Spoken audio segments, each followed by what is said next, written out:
बिस्मिल्लाहिर्रहमानिर्रहीम। My dear colleagues, अस्सलाम वालेकुम। उम्मीद है आप सब ठीक होंगे। अच्छा, आज हमने जो बात करनी है वो है वाइनलैंड अडेप्टिव बिहेवियर स्केल, जो है वो इसकी एडमिनिस्ट्रेशन की और स्कोरिंग की। तो हमारे पास जो है वो इस वक्त वाइनलैंड अडेप्टिव बिहेवियर स्केल 2 है। इससे पहले जो है वो हम डिस्कस कर चुके हैं वाइनलैंड अडेप्टिव बिहेवियर स्केल 1।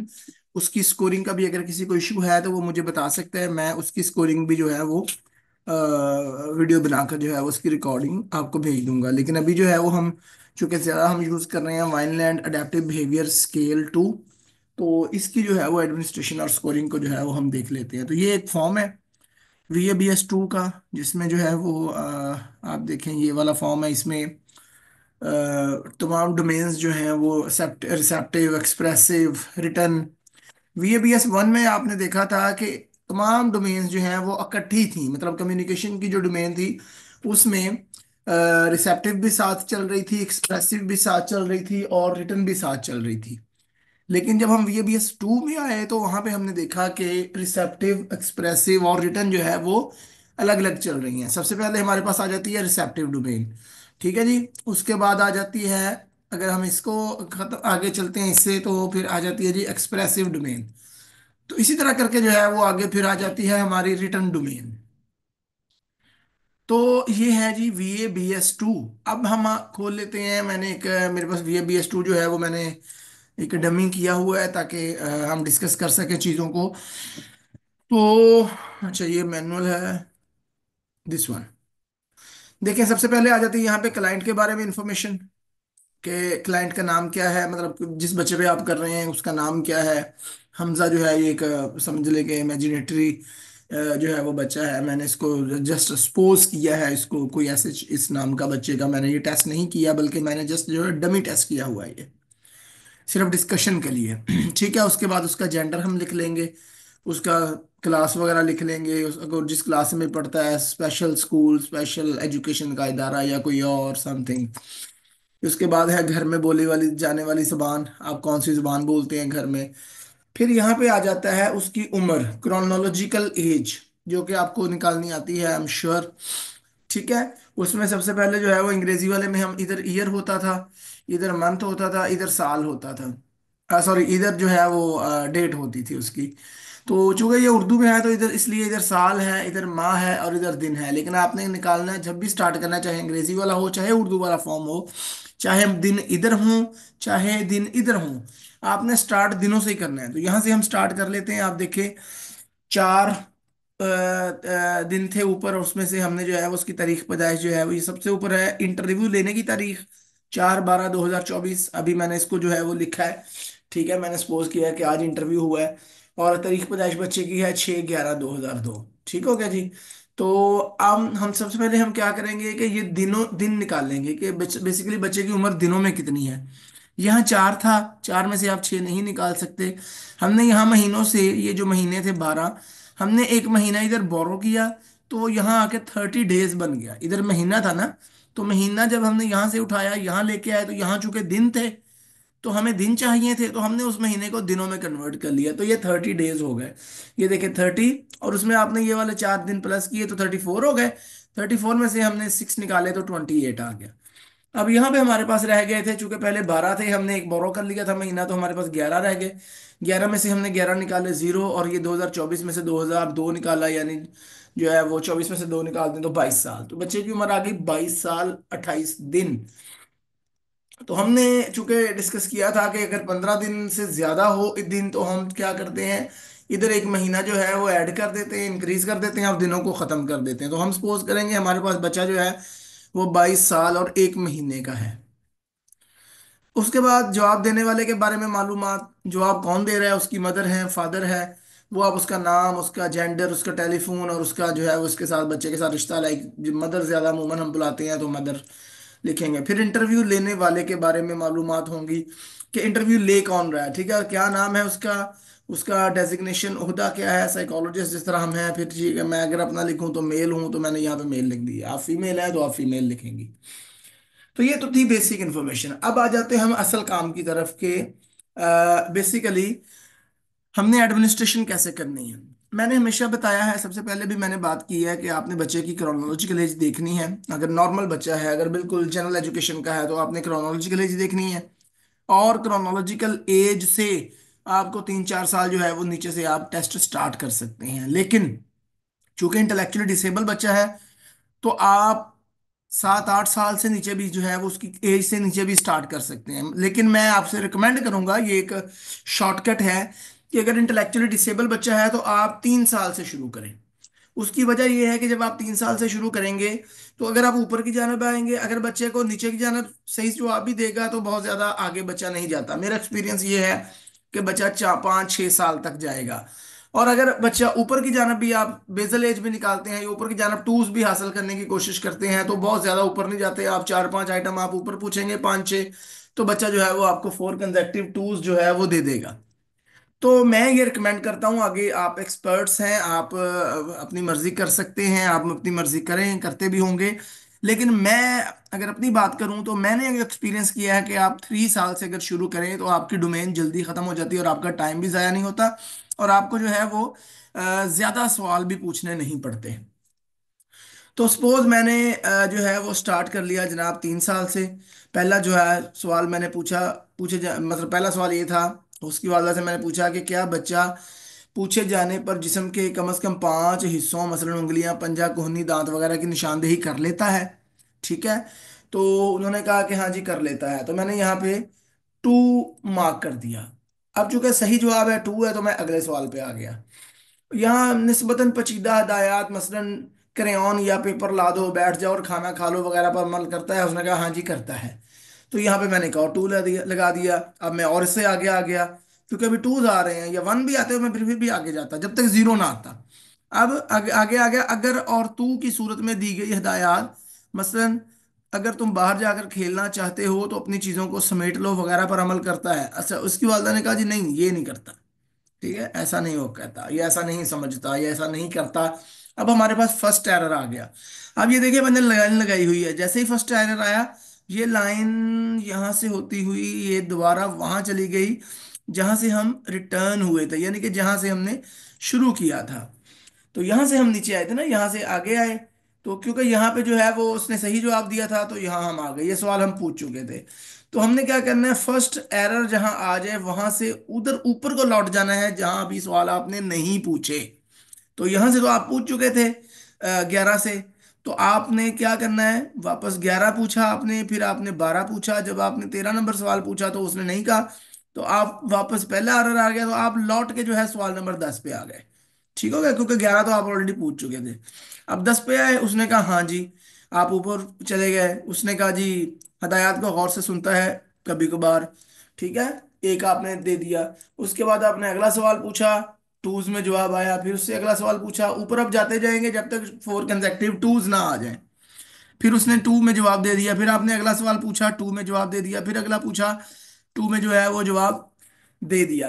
तो इस तरह करके जो है आपके पास 4 कंसेक्टिव टूज आ गए।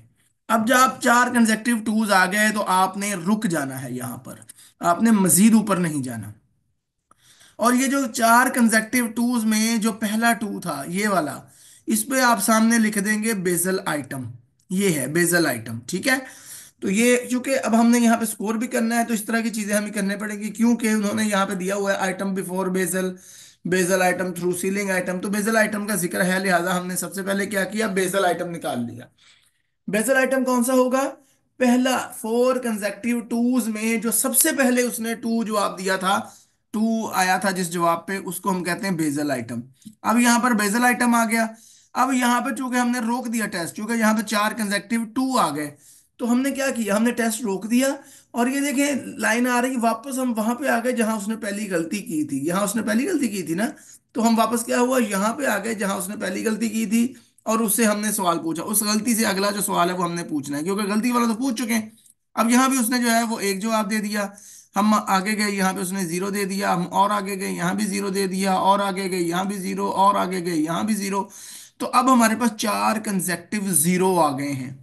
तो ये जो है वो हमारा कह लें कि यहाँ पे हमने इस डोमेन को स्टॉप कर देना है।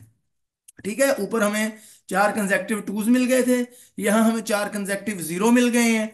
तो हमने जो है यहाँ पे जो है वो इस टेस्ट को, इस डोमेन को स्टॉप कर दिया। ठीक है जी। अब आ गई इस डोमेन की स्कोरिंग की बारी। अब स्कोरिंग में आप जब ये बॉक्स देखेंगे तो लिखा है item before bezel. Item before bezel, bezel उसकी क्या थी, बेजल आइटम ये था। ठीक हो गया, ये देखे लिखा हुआ है बेजल आइटम।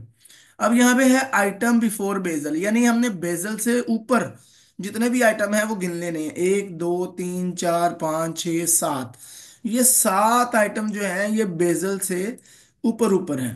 ठीक है जी, 7 आइटम ये बेजल से ऊपर हैं। तो हमने इन 7 आइटम्स को लिख लिया। ये देखें, ये बेजल आइटम है, और ये 1 2 3 4 5 6 7 आइटम, हमने यहाँ पर 7 लिख दिया। यहाँ पे बाय डिफॉल्ट जो है वो 2 लिखा हुआ है, तो इसने 7 ने 2 से के साथ जरब खाई, और ये आपका जवाब आ गया 14। ठीक है, ये आपका पहला बॉक्स जो है वो फिल हो गया। अब आ जाता है bezel items through ceiling item. अब बेजल आइटम से लेके, यानी इस आइटम से लेके सीलिंग आइटम तक, ये जो सीलिंग आइटम थे इस तक आपने सारे स्कोर जो है ये गिनने हैं, यहां तक, यहां तक। ठीक है जी। तो क्योंकि ये बेजल बिफोर बेजल तो हम ये डाल चुके हैं ना इसमें, यहाँ पे ये देखें 7 लिखा हुआ है। अब हमने बेजल आइटम से लेके सीलिंग आइटम तक जो है वो सारे गिनने हैं।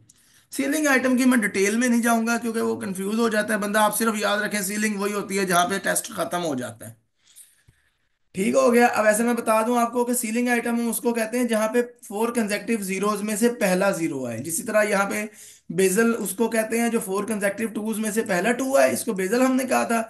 इसी तरह 4 कंसेक्टिव जीरोज में से जब पहला जीरो है तो उसको हम सीलिंग कहते हैं। लेकिन बहरहाल चूंकि इसका कोई इशू नहीं होता तो हमारे आपने सिर्फ क्या करना है, याद रखना है कि जीरो जहां जाता है वहां सीलिंग होती है।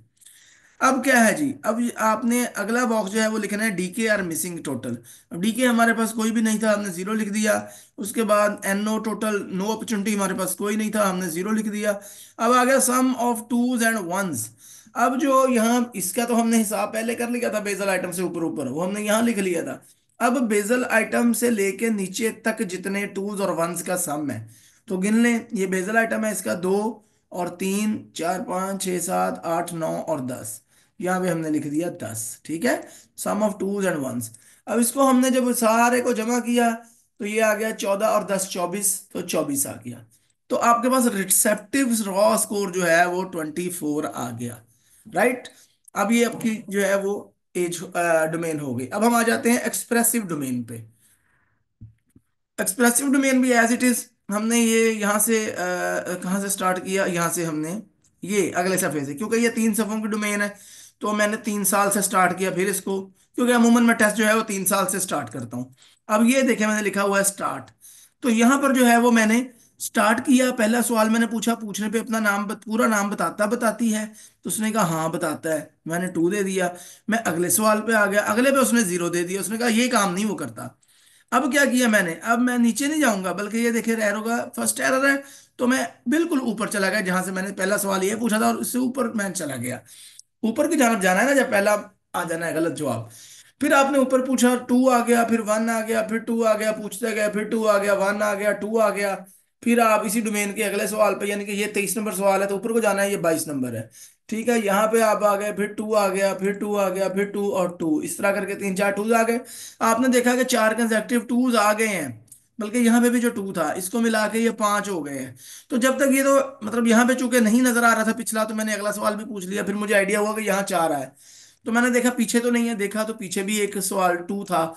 तो अब वो जो पहला, अब मैं इन 4 को गिनूंगा, 2 एक, 2 इनको, 3 इनको और एक इसको, यानी 4 कंसेक्टिव टूज हो गए ना। एक 23 नंबर से 2 शुरू हुए हैं और जाके ये 20 नंबर पे टूज खत्म हो गया। तो ये आप जो है ये आपने वैसे ही पूछ लिया, हालांकि ना भी मैं पूछता तो कोई मसला नहीं था, 4 कंसेक्टिव टूज मुझे मिल चुके थे।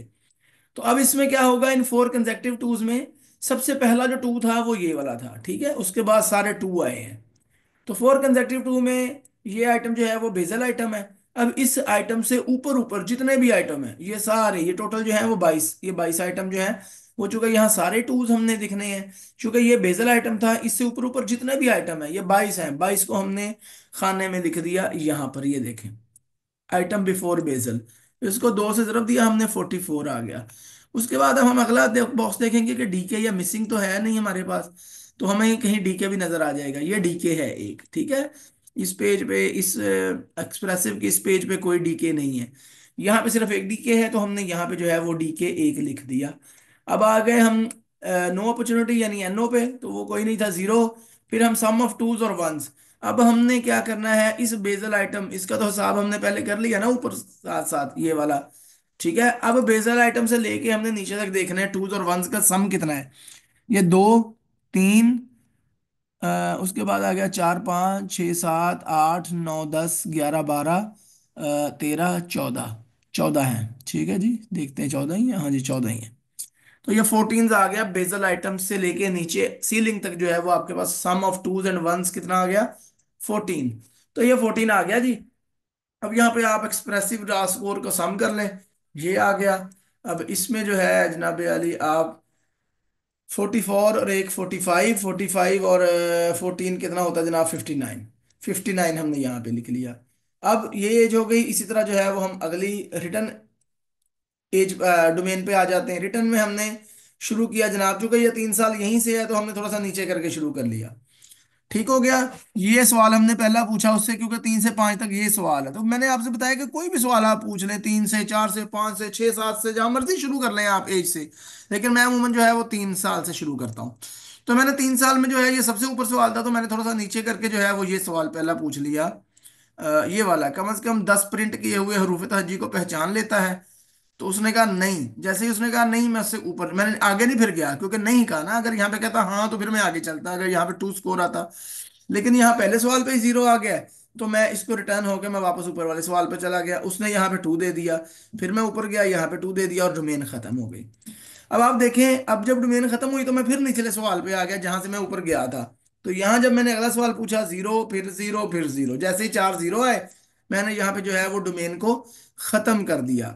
अब आप देखें यहाँ पे दो टूज हैं, यहाँ पे 4 कंसेक्टिव टूज आने चाहिए थे, तो तब जाके हमारे पास जो है वो बेजल आइटम निकलता। लेकिन चूंकि जब दो टूज हैं तो इसका मतलब है हमारे पास बेजल आइटम नहीं है, क्योंकि 4 टूज आने चाहिए थे। ये मैंने लिख भी दिया यहाँ पे, यहाँ पर बेजल आइटम नहीं है क्योंकि 4 इकट्ठे दो नहीं आए। लिहाजा यहाँ पर बेजल आइटम से पहले वाले खाने में सिफर लिखेंगे नीचे टेबल में। यानी ये जो टेबल आएगा ना आइटम बिफोर बेजल, तो वहां पे आप सिफर लिखेंगे, क्यों, क्योंकि बेजल तो है ही नहीं इसकी। ठीक है, अगर यहाँ पे भी यार यहाँ पे टू होता, फिर यहाँ होता, फिर यहाँ होता, फिर यहाँ होता, तो मैं कहता जी ये आइटम बेजल है। लेकिन चूंकि अब यहाँ पे तो कुछ भी नहीं है, ये सिर्फ टू, दो टू आए हैं और आइटम ऊपर को जाना खत्म हो गया है, क्योंकि ऊपर आगे इससे ऊपर जो है वो ये पहला आइटम था, इससे ऊपर जो है वो आइटम ही कोई नहीं है। तो यहाँ पे फिर जो होगा वो बेजल जो है वो जीरो होगा। और उसके बाद जो है ये आप सारे स्कोर्स को गिन लेंगे, तो जब बेजल आई ना, ठीक है, यानी इस तरह 4 कंसेक्टिव टूज ना आए, तो उस वक्त क्या होता है जी, बेजल जो होता है वो सिफर होता है, क्योंकि इससे ऊपर तो है ही नहीं ना। तो बेजल आई नहीं और ऊपर देखें तो कुछ भी नहीं है, लिहाजा आइटम ही कोई नहीं। तो ये जीरो हो गया, जीरो से को टू से जरब देंगे तो जीरो आ गया। अब आपने आ जाना है bezel item through ceiling item, यानी अब इससे नीचे नीचे क्योंकि बेजल तो आया नहीं, लिहाजा इन सबको जो है वो आप जमा कर लेंगे, इनको जिन पे स्कोर हुआ हुआ है। तो किस पे स्कोर हुआ है, ये दो आइटम्स पे दो दो स्कोर आया हुआ है, 4 हो गया। 4 आपने ये लिख लिया, सम ऑफ टूज और वेंस।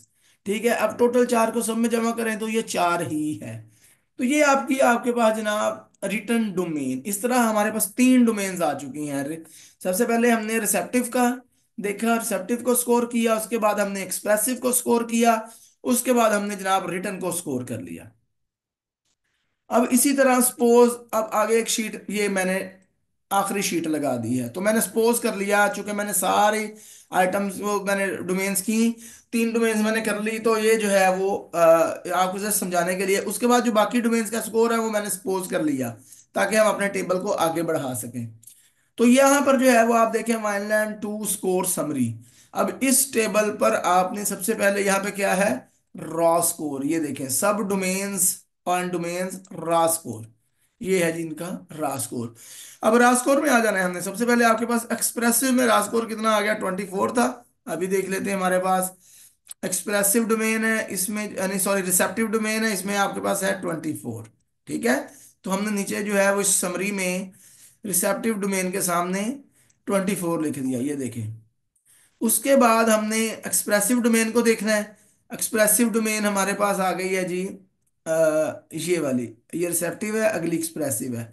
इसके एंड में देखें टेबल पे आपके पास स्कोर क्या आया हुआ है, 59।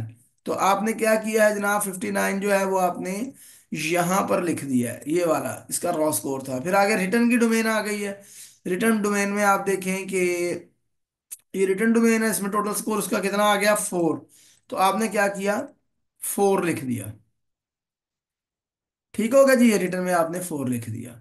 इसी तरह मैंने आगे सपोज कर लिया है कि जी आगे कब चलते गए तो पर्सनल में कम्युनिकेशन की डोमेन्स आ गई हैं 3, उसमें पर्सनल में 20 स्कोर है, डोमेस्टिक में 24 है, कम्युनिटी में 16 है। फिर डेली लिविंग स्किल्स आ गई, इसमें इंटरपर्सनल में 15, और प्ले एंड लेजर टाइम में 12 22, और कोपिंग स्किल्स में 20। इसी तरह ग्रॉस फाइन मोटर स्किल्स है, इसमें 10 और 15 आ गया। तो ये हमने, ये जो कम्युनिकेशन की डोमेन तो खैर हमने निकाली है। ये सारे स्कोर जो है वो हमने सपोज किए हैं जस्ट अपना जो है वो काम को समझने के लिए। अच्छा, अब मैं आपको ना स्कोरिंग की एक और इंटरेस्टिंग बात बताता हूँ। बड़े आसान, बड़ी आसान स्कोरिंग, ये बेजल से भी छोड़ दें। वो तो चले मैनुअल में लिखा हुआ है ना कि स्कोरिंग इस तरह होती है। लेकिन आप लोगों ने क्या करना है, मैं अपने कोलीग्स को ये बात कह रहा हूँ, मतलब जिसको नहीं आता, जिसको आता है वेल एंड गुड, वो तो करे। अब जिसको थोड़ी सी परेशानी होती है ना कि पता नहीं मैं ठीक कर पाता हूँ या नहीं पाता, उसको लिए सिंपल एक हल है, वो ये है कि पूरी डोमेन के जितने स्कोर हैं उनका बेसल सीलिंग के रौले में नहीं आपने जाना। पूरी डोमेन के जितने स्कोर हैं आपने सबको जो है वो जमा कर लेना है। मतलब ये मैंने पूरी डोमेन आ गई मेरे पास, मैंने यहां से शुरू हो गया, मैंने कोई बेजल कोई सीलिंग नहीं देखा।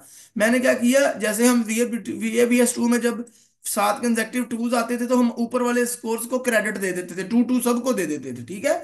तो मैंने इस डोमेन को यहां से पूरा स्कोर गिनना शुरू कर दिया, 2 4 6, ये जो क्रेडिट दिया था, क्योंकि यहाँ 4 कंसेक्टिव टूज आ गए थे, तो इससे ऊपर हमने क्रेडिट दे दिया सबको। तो यहां से स्कोर गिने, 2 4 6 8। एक मिनट, मैं जरा पूरी डोमेन को ले लूं अपने शेडो में। ठीक है जी, ये आ गया। अब यहाँ पूरी डोमेन का स्कोर गिन लें, 2 4 6 8 10 12 14 16 17 18 19 20 21 22 23 और ये 24। ठीक हो गया। यानी सारी डोमेन का आपने स्कोर गिन लिया, क्या आ गया, 24 आ गया। ये सिंपल, आपने यहाँ कुछ भी नहीं लिखना, ठीक है। आपने पूरी डोमेन का स्कोर लिख के गिन के आपने यहाँ पे लिख देना है 24। इसी तरह नेक्स्ट डोमेन आ जाएगी, इसका जो है वो आपके पास ये सीलिंग आइटम आ गया, मतलब आपसे चलते चलते यहाँ पे आपके कंजेक्टिव टूज आ गए। तो आपने सारे ऊपर वाले भी जो है ये सारे जो है वो टू सपोज कर लिए। आपने ये सारे गिन लेने पूरी डोमेन में, आपने एंड पे जहां पे आपके पास 0 आ गया, खत्म हो गई है, वहां से लेके ये ऊपर से लेके वहां तक गिन लें। तो ये आपके पास 2 4 6 8 10 12 14 16 18 20 22 24 26 28 30, और 30 के बाद जो है वो चलते चलते 32 34 36 38 39 40 41 42 43 44 और 46 47 48 49 50 51 52 53 54 55 56 57 58 58 58 आ गया जी। तो 59 आ गया। अच्छा, एक 58 ये आ गया और एक डीके भी आया हुआ, ये देखें। 58 स्कोर को हमने गिन लिया और एक डीके, 58 और एक 59। तो यहाँ पे आपके पास जनाब जनाब वाली 59 आ गया, लिहाजा आपने सिर्फ यहाँ पे 59 लिख देना है। ये सारे स्कोर छोड़ देने हैं, ये सारे बॉक्स छोड़ देने हैं, अगर आप इसको शॉर्टकट में जो है वो कर रहे हैं। सिंपल, आपने डोमेन का स्कोर गिनना है। फिर इसी तरह इस डोमेन का स्कोर गिन लें, ये आपने जितनी भी डोमेन है आप सारे स्कोर गिन लें, ठीक है। यहाँ पे 2 2 ये है, इससे पहले ऊपर तो है ही कोई नहीं आइटम जिसको हम क्रेडिट दें, तो आपने टोटल गिन लिया जनाब, 2 और 2 4, उसके बाद कोई स्कोर नहीं है, 4। और यहाँ पे आप देखें, आपने यहाँ पे सिर्फ लिख देना है 4 रिटर्न रॉ स्कोर में। तो कोई सीलिंग बेजल का कोई मसला नहीं है। मैनुअल में वो दर्ज है कि ऐसे एक टेक्निकल तरीके से करनी है, वो भी मैंने आपको समझाई है। लेकिन बहरहाल स्कोरिंग जो है वो आप सीधी पूरी डोमेन का इकट्ठा भी स्कोर गिन लें क्रेडिट डाल के, जहां पे 4 कंसेक्टिव टूज आ गए उससे ऊपर जो है वो सारे क्रेडिट दे दें, 2 2 करके सबको 2 दे दें। जितने भी आइटम उससे ऊपर होंगे 4 कंसेक्टिव टूज से, तो उन सबको बाद में इकट्ठा कर लें, टूज को और वंस को और डीकेस को और एन के, वो सारे स्कोर मिला लें, तो आपके पास जो है वो रॉ स्कोर आ जाता है। अब हम बात कर रहे थे इसकी स्कोरिंग की। आपने क्या करना है, जिस तरह VABS 1 में हमने रॉ स्कोर रिसेप्टिव का ये लिख लिया, एक्सप्रेसिव का ये लिख लिया, रिटर्न का ये लिख लिया। उसके बाद आप मैनुअल का पेज टेबल देखेंगे, C5। अगर तो आपने सीधी सीधी सिर्फ एज इक्वलेंट ही निकालना है और कुछ नहीं निकालना, कोई डोमेन स्टैंडर्ड स्कोर नहीं निकालना, तो आपके पास ये रॉ स्कोर आ गया। इससे रेलिवेंट जो है आपके पास रॉ स्कोर का आपको पता है, और आपने मैनुअल का टेबल देख लेना है। टेबल नंबर, पेज नंबर आपको बता देता हूँ यहाँ पे। C5 है, as equivalent of for sub domains, ये देखें, as equivalent for sub domains, table C5 page number 253। तो आपने सीधा एज इक्वलेंट जब निकालना है तो आपने चले जाना है जनाब C5 पर। पेज नंबर है, दोबारा देख लेता हूं,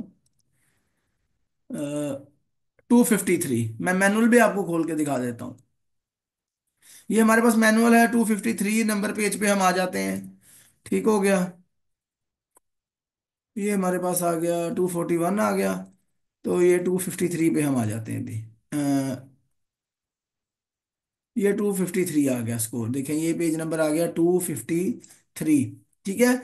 इसमें आप देखें यहाँ पे लिखा हुआ है जनाब, एज इक्वलेंट्स कॉरस्पॉन्डिंग टू सब डोमेन रा स्कोर। आपके पास सब डोमेन रा स्कोर आपको पता है कौन से हैं। ठीक है। ये वाले आपके पास सब डोमेन रॉ स्कोर हैं। इसके बाद सामने जो है वो आपने रिसेप्टिव का लाइक 24 है, तो आपने मैनुअल में देखना है कि 24 किधर है। अब ये आपके पास आ गया एज इक्वलेंट कोरस्पॉन्डिंग टू सब डोमेन रास्कोर, अगेन बता रहा हूं, टेबल है C5।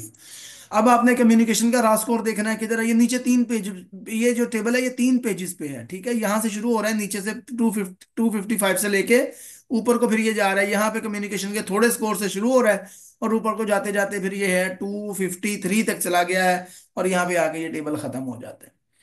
तो यहां पे आपने देख लेना है कम्युनिकेशन डोमेन में, फॉर एग्जांपल उसके पास इसी टेबल में स्कोर आ गया था 24। यहाँ पे रिसेप्टिव में 24 है, तो आपने देखना है कि 24 स्कोर जो है वो कहाँ आ रहा है। रिसेप्टिव ये पहला जो खाना है आपके पास रिसेप्टिव का होगा, यहाँ पे 24 स्कोर ये आ गया। उसके सामने एज इक्वलेंट देखें कितना आया है, 2.2, यानी 2 ईयर्स 2 मंथ। तो बच्चा जो है वो रिसेप्टिव डोमेन में यहाँ पे ये देखें 2.2, टू इसकी जो मेंटल एज है या अडेप्टिव फंक्शनिंग जो है वो 2 साल 2 माह के बच्चे के बराबर है। इस तरह एक्सप्रेसिव डोमेन है 59 है। आप देखें 59 को हम मैनुअल में देखेंगे। ठीक है, टेबल जो है वो C5 है, मैनुअल में 59। दोबारा मैं देख लेता हूँ कितना है, 59। ठीक है, एक्सप्रेसिव का जो रॉ स्कोर है वो 59 है। तो एक्सप्रेसिव के रॉ स्कोर को मैं इस टेबल C5 में देखूंगा, 59 स्कोर एक्सप्रेसिव का, ये एक्सप्रेसिव डोमेन है। और आप देखिए 59 कहाँ पे है, ये रहा 59 ये। तो उसके सामने ये एक्सप्रेसिव का स्कोर 59, उसके सामने जो एज इक्वलेंट है 2 साल 7 माह, यानी ये जो बच्चा है 2 साल 7 माह की मेंटल एज है इसकी एक्सप्रेसिव डोमेन में। आगे रिटर्न डोमेन आ जाती है। रिटर्न डोमेन में आपका स्कोर कितना है जी, 4। तो 4 के सामने हम मैनुअल में अगर खोलते हैं 4, तो रिटर्न में देखें 4 कहाँ पे है, ये रहा 4। ठीक है जी, ये ऊपर देखें ये डोमेन का नाम लिखा हुआ है रिटर्न, और ये 4 स्कोर रहा। 4 को अगर आप सामने एज इक्विवेलेंट में देखें तो 3 साल 1 माह के बच्चे की बराबर जो है वो रिटर्न परफॉर्मेंस है इस बच्चे की जिसका हमने टेस्ट किया हुआ है। ठीक है। इसी तरह सारी डोमेन्स आपने देख लेनी है, ये पर्सनल डोमेन भी देख लेनी है, डेली लिविंग स्किल्स डोमेन भी देख लेनी है, ये सारी ग्रॉस मोटर भी देख लेनी है। ये सारे मैंने जो है वो स्कोर C5 का देख कर ही निकाला है, ये मैंने ऊपर C5 लिखा भी हुआ है, ये देखें। ठीक हो गया जी। तो अब ये सारे स्कोर जो है वो मैंने C5 का, ये जो एज इक्वलेंट है इनसे मुराद ये है कि रिसेप्टिव डोमेन में बच्चे की जो मेंटल एज है वो 2 साल 2 माह है, या अडेप्टिव फंक्शनिंग 2 साल 2 माह है। एक्सप्रेसिव में उसकी 2 साल 7 माह है, रिटर्न में उसकी जो है वो 3 साल 1 माह है, पर्सनल में उसकी 1 साल 9 माह है, डोमेस्टिक में उसकी 8 साल 5 माह है, कम्युनिटी में उसकी जो है वो 3 साल 10 माह है। अब आपने, अच्छा अब ये तो एज इक्वलेंट हो गए सबके। हम अमूमन जो है ये सारा टेबल करते हैं। अब आपने, चूंकि हमें चाहिए स्टैंडर्ड स्कोर और हमने जो है वो अडेप्टिव बिहेवियर कंपोजिट भी निकालना है कि टोटल ओवरऑल फंक्शनिंग जो है वो उसकी लो है हाई है या क्या है। जब हमने ये निकालना है ना, इसको कहते हैं अडेप्टिव बिहेवियर कंपोजिट। इसको निकालने के लिए हमें इन डोमेन्स के स्टैंडर्ड स्कोर्स की जरूरत है। यानी ये देखिए अगला कॉलम जो है वो लिखा हुआ है डोमेन स्टैंडर्ड स्कोर। अब डोमेन, ये तो हमारे पास आ गया था रॉ स्कोर ये वाला। अब हमें चाहिए डोमेन स्टैंडर्ड स्कोर। तो डोमेन स्टैंडर्ड स्कोर को निकालने के लिए हमें फिर इन रॉ स्कोर्स के वी स्केल स्कोर चाहिए, जो आपको कहां से मिलेंगे, टेबल B1 से। ठीक है, मतलब एक्सप्रेसिव का आपने देखना है 24 रहा स्कोर है तो इसका वी स्केल स्कोर कितना आ गया, 2। एक्सप्रेसिव का 54 है तो वी स्केल स्कोर कितना आ गया, 1। रिटर्न का 4 है तो वी स्केल स्कोर का कितना आ गया, 1। इसको हम देख लेते हैं पेज नंबर इसका, यहाँ पे आपको जो मैं शेयर करूंगा इंशाल्लाह ये टेबल जिसमें सारा लिखा हुआ है कि पेज नंबर कौन सा कहाँ पे है। तो ये देखें, अब हमने सबसे पहले हमने क्या करना है, we scale scores of adaptive behaviour domain, B1, table B1 page number 183।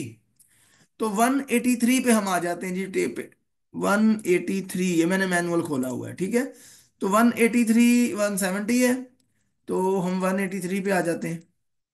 ये 183 आ गया, ठीक हो गया जी। अब हमारे पास बच्चे की उम्र कितनी है, ये जरा देखना है हमने, क्योंकि अब ये हर उम्र के हिसाब से देखें। यहां पर आप देख रहे होंगे लिखा हुआ है 00, यानी पैदाइश से लेके 30 दिन तक। उसके बाद नीचे वाला आ गया 1 महीने से लेके 1.5 महीने तक, इस तरह करके 30 30 दिन का है। फिर 2 महीने से लेके जो है वो ये आ गया 2.5 महीने तक। इसी तरह हर एज का जो है वो वी स्केल स्कोर मालूम करने के लिए हर एज का जो है वो एज दी हुई है हर जो टेबल की। हमारे बच्चे की अब देख लेते हैं एज कितनी थी। अ, सबसे ऊपर हमने लिखी हुई है, हमारे बच्चे की एज रही थी 22 साल 1 महीना, क्योंकि हमने 28 दिन को यहां से खत्म करके यहाँ 1 महीना ऐड कर दिया था। तो याद रखिए 22 साल 1 महीना हमारे बच्चे की उम्र है। अब हमने वी स्केल स्कोर देखना है उसका। बहरहाल इसमें कंफ्यूज नहीं होना है आपको। अडेप्टिव एज इक्विवेलेंट भी अगर मिल जाए तो वेल एंड गुड, बहुत अच्छी बात है। आपको यहाँ पे एज इक्विवेलेंट जो है वो सबसे ज्यादा इंपॉर्टेंट होते हैं, लेकिन मैं चाह रहा हूँ कि पूरी स्कोरिंग आपको आ जाए। तो हमने रॉ स्कोर से रिलेटेड जो है वो वी स्केल स्कोर मालूम करने के लिए हमें टेबल B1, और B1 टेबल मैंने आपको खोल के दिखा दिया है कि वो कहाँ पे है, वो ये वाला है। ठीक है। आगे जो मैं आपको शीट शेयर करूंगा मैनुअल्स में ही वो मौजूद है, उसमें हर टेबल का पेज नंबर भी लिखा हुआ है कि इस टेबल पेज से शुरू हो रहा है। अब हमारे बच्चे की उम्र है 22 साल 1 माह, ये 4 साल का है अभी। हम नीचे चलते जाते हैं 22 साल 1 माह पे जब आ जाएंगे तो मैं खड़ा हो जाऊंगा। ये मैं पेज आगे कर रहा हूँ ताकि हम 22 साल, ये अभी देखें एजेस जो है ये बढ़ रही हैं, अब 15 साल का पेज आ गया है। तो हमने क्या करना है, हमारा बच्चा है 22 साल, ये आ गया, ये देखें 19 साल 21 माह। अच्छा अगला पेज हम करेंगे 19 साल, 19 साल से लेके 21 साल तक का ये है। ये आ गया 22 साल से 29 साल तक का। ये देखिए आपने को नजर आ रहा है यहाँ पे 22 साल से 29 साल। अब ये जो टेबल है ये वाला, ये 22 साल से 29 साल वाला, इसमें हमारी जो है वो सारे के सारे वी स्केल स्कोर इसी इतनी जगह से मिलेंगे। मसलन अब वी स्केल स्कोर मैं आपको बताता हूँ। हमारे पास पहला है जी रिसेप्टिव डोमेन, इसका रॉ स्कोर कितना है 24। हमने इसका वी स्केल स्कोर देखना है कि रिसेप्टिव के 24 में ये हमारे पास आ गया टेबल, ये आ गया टेबल, ये आ गई रिसेप्टिव डोमेन। इसमें देखेंगे 24 कहाँ है, ये 0 से 22 है, ये 23 से 24, यानी 24 स्कोर यहाँ पे है। ठीक है। तो इसका स्टैंडर्ड वी स्केल स्कोर कितना आ गया 2। इसके बिल्कुल सामने देखें 2 आ गया। तो आपने क्या किया, 2 जो है वो यहां पर आपने लिख दिया।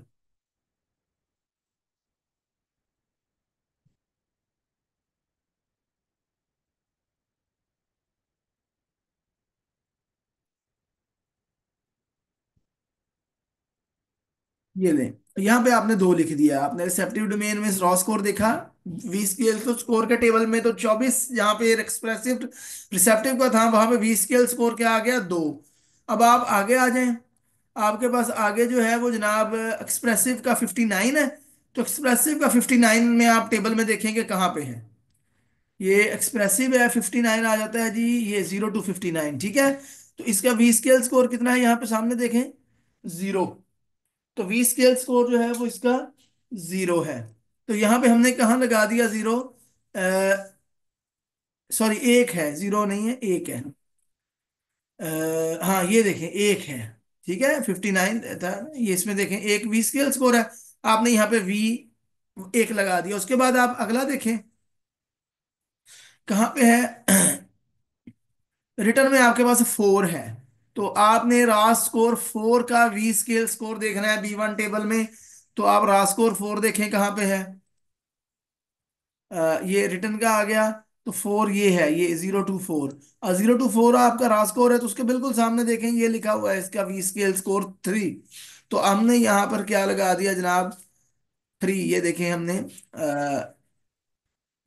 4 का, एक सेकंड अभी मैं देख लूं कितना आ गया रिटर्न का। 4 का जो आ गया 3 यहाँ पे। तो हमने जनाब इसको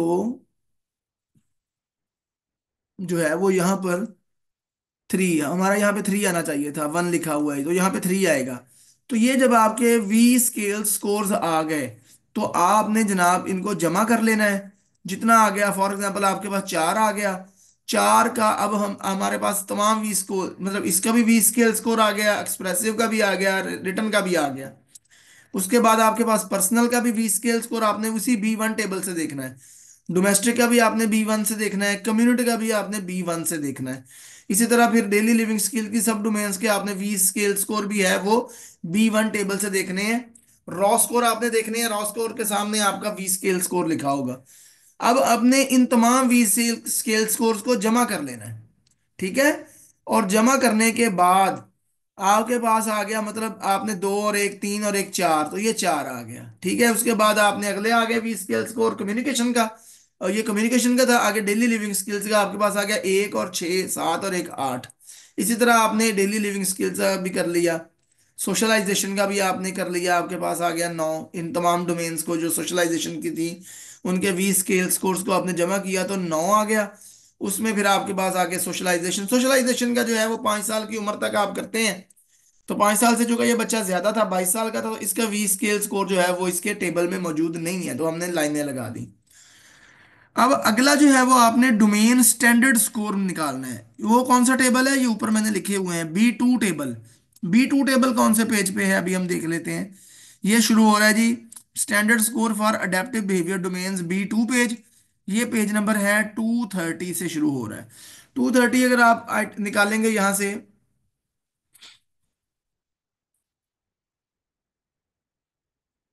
ये आपके पास पेज नंबर आ गया 218। 230 निकाल लें, 226। ये स्टैंडर्ड स्कोर का आ गया। ठीक है जी, 230 टेबल, ये पेज नंबर आ गया 230, ये देखें। अब यहाँ पे आपके पास अगला जो कॉलम है, आपने कॉलम वाइज चलना है, परेशान नहीं होना। कॉलम वाइज आपने चलना है तो आपके पास सारे के सारे जो है वो स्कोर्स आ जाएंगे। अ, यहाँ पे मेरा कहाँ गया वो जो मैंने खोला हुआ था।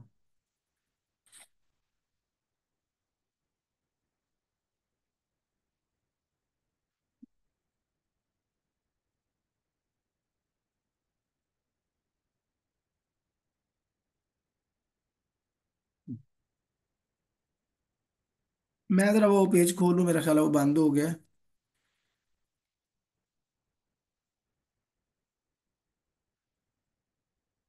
ये वाला पेज था वो,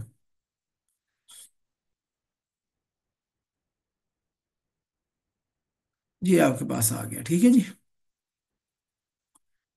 अब आपने क्या करना है, आपने परेशान नहीं होना, V1 देखना है वी स्केल स्कोर, उसके आगे उनको जमा करके फिर आपने B2 पे आ जाना है पेज। B2 पेज जो है वो आप देखें कि B2 पेज में आपने जनाब देखना है domain standard score. Domain standard score आपको मैनुअल से यहाँ से मिल जाएगा, 230 से शुरू हो रहा है। अब ये भी जो है ये एज वाइज है, ये देखिए यहाँ से 0 से लेके 11 महीने और इस तरह करके। आपने 22 साल का बच्चा था हमारा, हमने 22 साल पे आ जाना है। 22 साल हमारे पास ये एज आ गई, 22 साल से 44, 49। अब यहाँ से ये देखें, यहाँ से शुरू हो रही है ये नीचे से, ये दो कॉलम आप देख रहे हैं, यहाँ से शुरू हो रही है ये कम्युनिकेशन की डोमेन। और चलते चलते या फिर अगली डोमेन पे आ जाते हैं, अगले टेबल पे आप आ जाते हैं। तो अब आपने देखना है जी इनमें वी स्केल स्कोर के जो अगेंस्ट स्टैंडर्ड स्कोर। अब आपके पास है,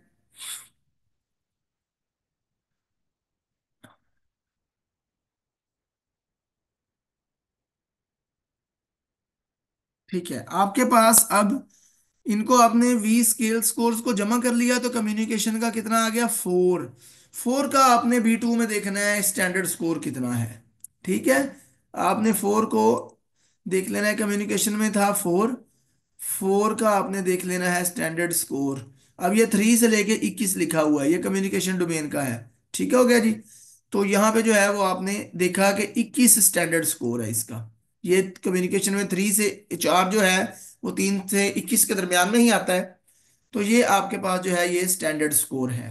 इसी तरह आपने तमाम के स्टैंडर्ड स्कोर निकाल लेने हैं B2 से।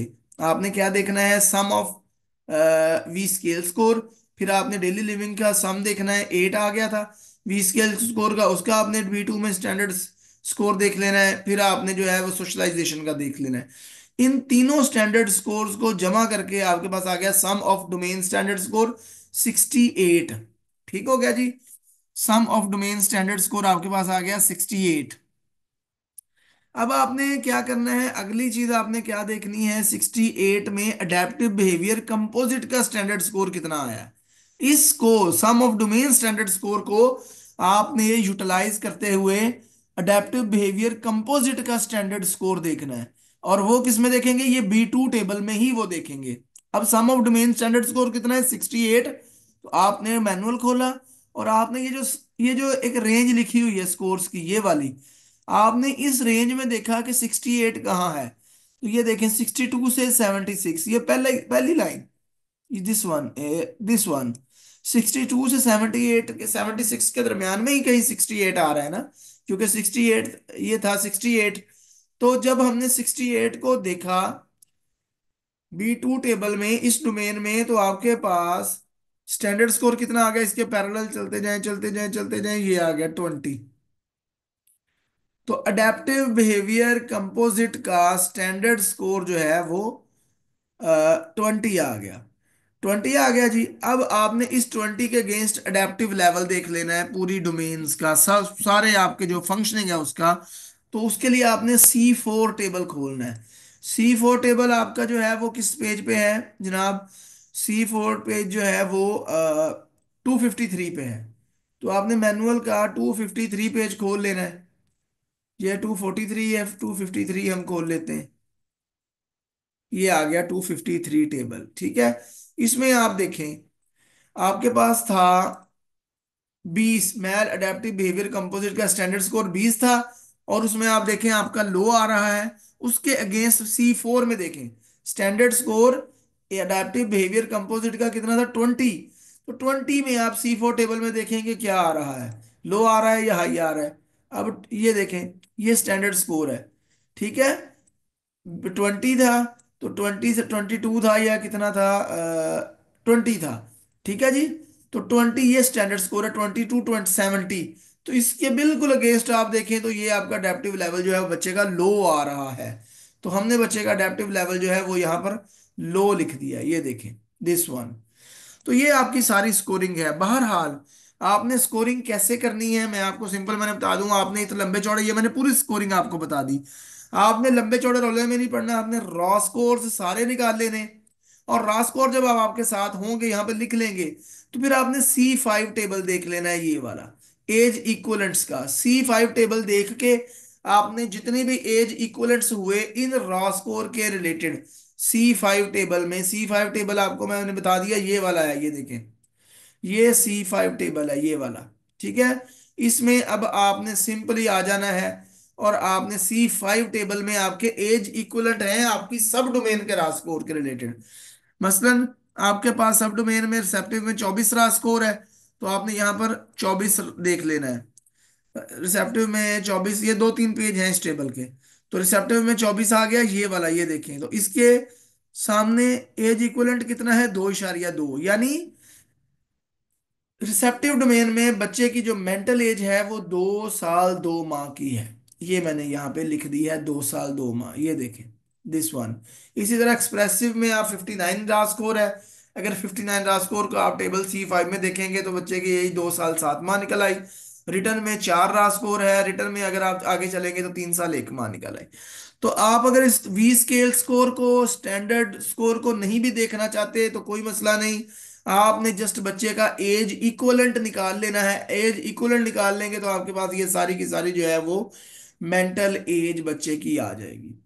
तो होपफुली ये मैंने आपको सारी डिटेल में स्कोरिंग समझाई है। लेकिन आपने परेशान, अगेन मैं कह रहा हूं, नहीं होना। क्यों? क्योंकि आपने जस्ट जो है वो सारी स्कोरिंग आपने नहीं भी करनी तो कोई मसला नहीं, आपके पास जो है रॉ स्कोर आने चाहिए। रॉ स्कोर जो है वो डोमेन के आपने यहां से ले लेने हैं, जो आपने ये बॉक्सेस में स्कोरिंग की है, जब आपने यहां से रॉ स्कोर ले लेने हैं। तो रॉ स्कोर लेने के बाद आपने इन तमाम सीधे रॉ स्कोर्स को डायरेक्ट, यहाँ कुछ नहीं निकालना, ना वी स्केल, ना डोमेन स्टैंडर्ड स्कोर, ना बला बला।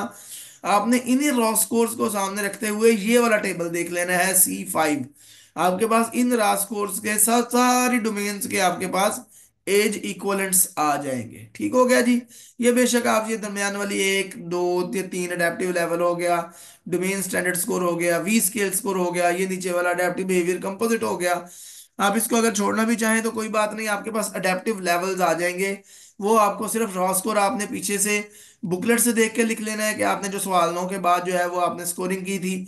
और उस जब आपके पास रॉ स्कोर आ जाए सारे, तो उसके बाद जो है वो आपने टेबल C5 में उन रॉ स्कोर्स के सामने जो है एडेप्टिव लेवल्स लिखे हुए हैं, आपने वो यहाँ पे लिख देने हैं। तो होपफुली समझ आ गई होगी। थोड़ी कॉम्प्लिकेटेड जरूर है इसकी स्कोरिंग, लेकिन आपको मैंने शॉर्टकट बता दिया कि आपने स्कोरिंग मैंने सारी सिखा दी आपको। लेकिन मैंने एंड पे आपको ये भी बता दिया कि वी स्केल स्कोर अगर नहीं निकालना चाहे तो कोई मसला नहीं। अगर ये डोमेन स्टैंडर्ड स्कोर ना निकालना चाहे फिर भी कोई मसला नहीं। अगर आप अडेप्टिव लेवल ना निकालना चाहें फिर भी कोई मसला नहीं। एज इक्वलेंट जो है वो आपके पास होना चाहिए, एज इक्वलेंट आप निकाल लीजिए। ठीक है जी, अपना बहुत सारा ख्याल रखिए। अल्लाह हाफिज। कोई समझ नहीं आएगी चीज आप फिर पूछ सकते हैं।